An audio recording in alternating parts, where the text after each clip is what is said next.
என்னம்மா, என் மகா ரங்கநாயகி ஏதாவது சொல்லுவாளன்னு யோசிக்கிறியா? அதெல்லாம் நான் பேசிக்கிறேம்மா. இல்ல தாத்தா, நான் பயந்தா தானே பிரச்சனை. இதுவும் உங்க வீடு தானே. அங்க இருந்தா என்ன, இங்க இருந்தா என்ன, நான் இங்கேயே இருக்கேன். யாரும்மா? பாட்டி தான். பேசு. ஹலோ பாட்டி. அம்மா நர்மதா, என்னம்மா ஆச்சு? ஒரு பிரச்சனையும் இல்லையே? எந்த பிரச்சனையும் இல்ல பாட்டி. அதுக்குள்ள தாத்தாவும் கதிரும் வந்துட்டாங்க. அவங்க எல்லாம் பயந்து ஓடிட்டாங்க. எல்லாம் அந்த எடுபட்ட பைய கலிவரதன் வேலைதான். அவன் தான் ஆளை தூண்டி விட்டு இப்படி எல்லாம் பண்றான். அந்த பூச்சாண்டிக்கெல்லாம் நான் பயப்பட மாட்டேன். நான் யாரு? சிதம்பரம் தாத்தா பேத்தியாச்சே.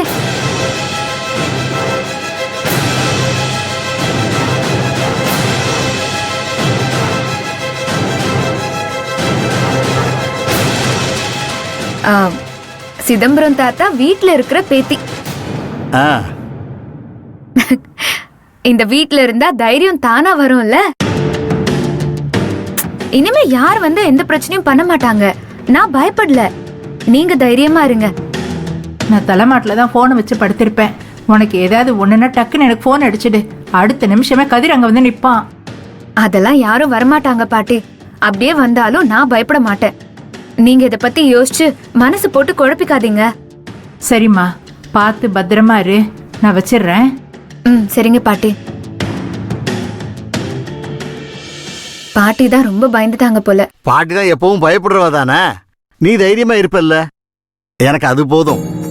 எனக்கு ஒரு பிரச்சனையும் இல்ல தாத்தா. சரி, நீ ஜாக்கிரதையா இருமா. நாங்க கிளம்புறோம். சரி, பாத்து போங்க. கவனமா இரு. ஏதாவது ஒண்ணுனா எனக்கு உடனே போன் போடு. ஜாக்கிரதம்மா.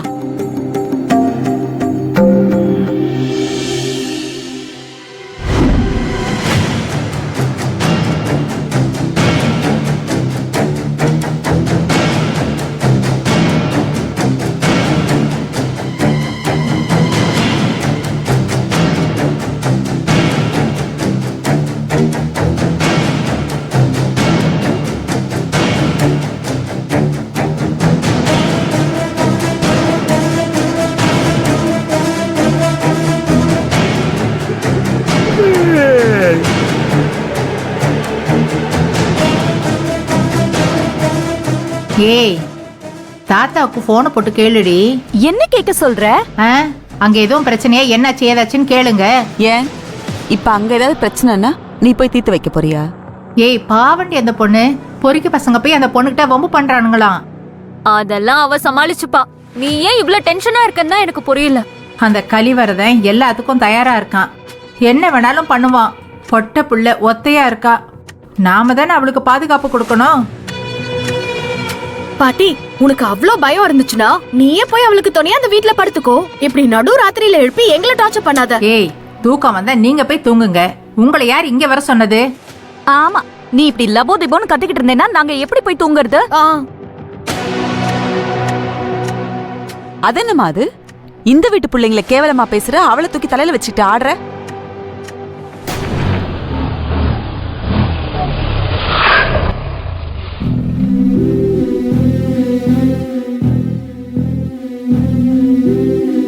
ஏன் இந்நேரம் எல்லாரும் முடிச்சுக்கிட்டு இருக்கீங்க? போய் தூங்க வேண்டியதானே.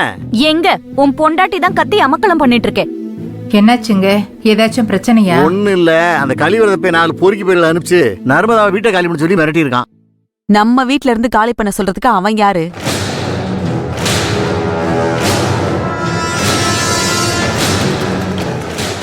பரவாயில்லையே ரங்கா, உனக்கும் அந்த நர்மதா பொண்ணு மேல ஒரு அக்கறை வந்துருச்சே.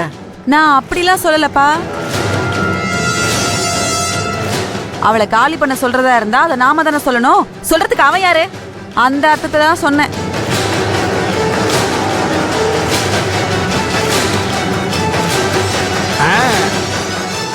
அவளை நாம தானே காலி பண்ண சொல்லிருக்கணும்.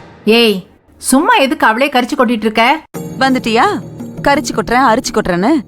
நீ கூட தான் அவளை தலையில் தூக்கி வச்சு கொண்டாடுறது எனக்கு பிடிக்கவே இல்ல. அதுக்கு என்ன பண்றது? இவோ ஒருத்தி. ஏங்க, அவனுங்கெல்லாம் போயிட்டானுங்கல்ல, இனிமே அங்க வரமாட்டானுங்கல்ல. பாட்டி, நீங்க ஒன்னும் கவலைப்படாதீங்க. நானும் தாத்தாவும் சேர்ந்து அவங்க எல்லாரையும் மிரட்டி துரத்தி விட்டுட்டோம். இனிமே வரமாட்டாங்கன்னு நினைக்கிறேன். அதையும் மீறி ஏதாவது பிரச்சனை பண்ண வந்தாங்கன்னு வையி, பேசாம நர்மதா நம்ம வீட்டுல கொண்டாந்து வச்சிருவோம். அதான் அவளுக்கு பாதுகாப்பாகவும் இருக்கும். தாத்தா நான் ஒன்று சொன்னா தப்பா எடுத்துக்க மாட்டீங்களே? சொல்லுங்க மாப்பிள. இல்ல இங்க இருக்க சுச்சுவேஷன்லாம் பார்த்தா யாரோ ஒரு பொண்ணு துணை இல்லாம இங்க வந்து தனியா தங்கி இருக்கிறது சேஃப்டி இல்ல தானே? பேசாம அந்த பொண்ணை அவங்க ஊருக்கே அனுப்பிச்சிட வேண்டியதானே? என்ன மாப்பிள நீங்களே எப்படி சொல்றீங்க? இந்த கல்யாணத்துக்காக நர்மதா நிறைய கஷ்டப்பட்டிருக்கா. கதிர், மாப்பிள்ள சரியா தானே சொல்றாரு. எதுக்கு தேவையில்லாம அவர்கிட்ட விதனவாதம் பண்ணிட்டு இருக்க? அவர் சொல்றது கரெக்ட் தான். அவ எதுக்கு நம்ம வீட்ல உட்காந்துக்கிட்டு எல்லா விஷயத்திலயும் மூக்கு நோச்சிட்டு இருக்கா? நாக்குல நரம்பு இல்லாம பேசாதடி. அவ நம்ம குடும்பத்துக்காக எவ்வளவு உதவி பண்ணியிருக்கா. நீ கொஞ்சம் வாயை மூடுறியா? நம்ம குடும்பத்துக்கு என்னமோ நேத்து தான் புதுசா பிரச்சனை வந்த மாதிரியும் அதை இவதான் அப்பப்ப வந்து தீர்த்து வைக்கிற மாதிரியும் பேசிட்டு இருக்க. என்னைக்கு உன் புள்ள இந்த வீட்டை விட்டு ஓடி போனானோ அன்னையில இருந்து நம்ம குடும்பத்துக்கு பிரச்சனை வந்துட்டு தானே இருக்கு. அந்த கலிவரத அதையே மனசுல வச்சுக்கிட்டு நம்ம குடும்பத்தை பாடாப்படுத்திக்கிட்டு இருக்கான். என்னமோ இவ புதுசா வந்து எதை தீர்த்து வைக்கிற சாமி மாதிரி பேசிட்டு இருக்கீங்க. சொல்ல போனா அவ இல்லாம இருந்தா நமக்கு நிறைய பிரச்சனை வராம இருக்கும். அவளை சாமின்னோ அவதான் இந்த குடும்பத்தை காப்பாத்த வந்தான்னு யாரும் ஒன்னும் சொல்லல. ஆனா இந்த குடும்பத்துக்காக அவன் நிறைய உதவி பண்ணிருக்கா. அந்த நன்றியை நாம யாரும் மறந்துடக்கூடாது இல்ல மச்சான், அப்படி ஏதாவது உதவி பண்ணியிருந்தா பொருளாவோ காசாவோ கொடுத்து செட்டில் பண்ணி ஊருக்கு அனுப்பிச்சிட வேண்டியதானே? இங்கேயே வச்சிருந்தா தேவையில்லாத பிரச்சனை தானே. நர்மதா பண்ண உதவிய பொருளாவோ காசாவெல்லாம் செட்டில் பண்ண முடியாது மாப்ள.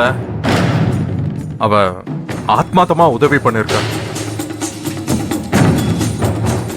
அதுக்கு அவளை வேணா நம்ம வீட்டு பூஜை ரூம்ல கொண்டு வந்து உட்கார வச்சுக்கிட்டு மணி அடிச்சு பூஜை பண்ணலாமா? மாப்பிள்ள சரியாதான் சொல்றாரு, புத்திசாலித்தனமா பேசுறாரு. அவர் சொல்றதுல கொஞ்சமாவது உனக்கு புரிஞ்சதுன்னா நீ போச்சுக்க கதிரு. அவ இந்த ஊருக்கு கோயில் ஆராய்ச்சி பண்ண வந்த மாதிரி தெரியல, நம்ம குடும்பத்தை ஆராய்ச்சி பண்ண வந்த மாதிரி தான் இருக்கு.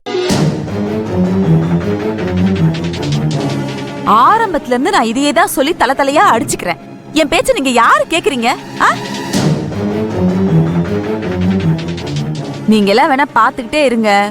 ஒரு நாள் இல்லனா ஒரு நாள் அவளால இந்த குடும்பத்துல பெருசா ஏதோ ஒண்ணு நடக்கதான் போகுது. அன்னைக்கு நீங்க எல்லாரும் கூட்டமா சேர்ந்து செவத்துல முட்டிக்கிட்டு நிக்கத்தான் போறீங்க. இது நடக்குதா இல்லையான்னு பாருங்க. என்ன ரங்கநாயகி இது? நம்ம குடும்பத்துக்கு நீயே சாபம் கொடுக்கறியா? நான் சாபம்லாம் கொடுக்கலப்பா, நடக்க போறத முன்கூட்டியே சொல்லி எச்சரிக்கைப்படுத்துறேன். புத்தி இருந்தா பொழைச்சுக்கலாம். சரி, எதுக்கு நட்ட நடு ராத்திரில எல்லாரும் தேவையெல்லாம் பேசிக்கிட்டு இருக்கீங்க? எல்லாரும் போய் படுங்க, விடிய காலம் பேசிக்கலாம். அக்கா கதிரு